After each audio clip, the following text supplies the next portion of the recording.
Kuya, cue the music. PBB Celebrity Collab Edition 2.0 housemates Heath Barnales at Miguel Vergara. Reunited sa ilang dance video. Aliw ang netizen sa solid friendship ng Team Tigel even sa outside world.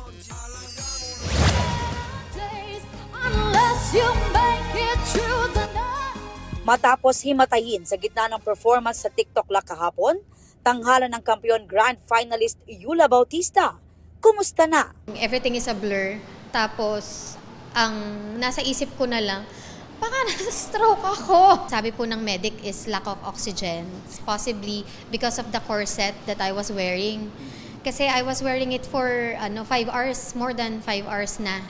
Kahit mabuti na ang lagay, nagpa-check up pa rin si Yula. Umabot sa 7th round si Yula at kahit sure spot na siya sa grand finals, gusto pa raw sana niyang umabot hanggang round 10.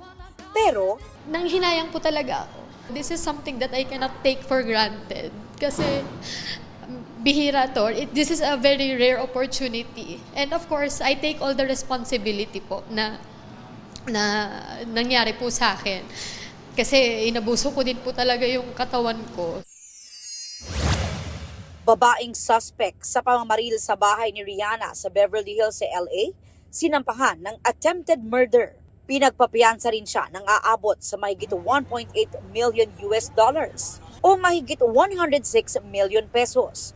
Wala pang pahayag ang suspect at ang pop star. Aubrey Carampel nagbabalita para sa GMA Integrated News.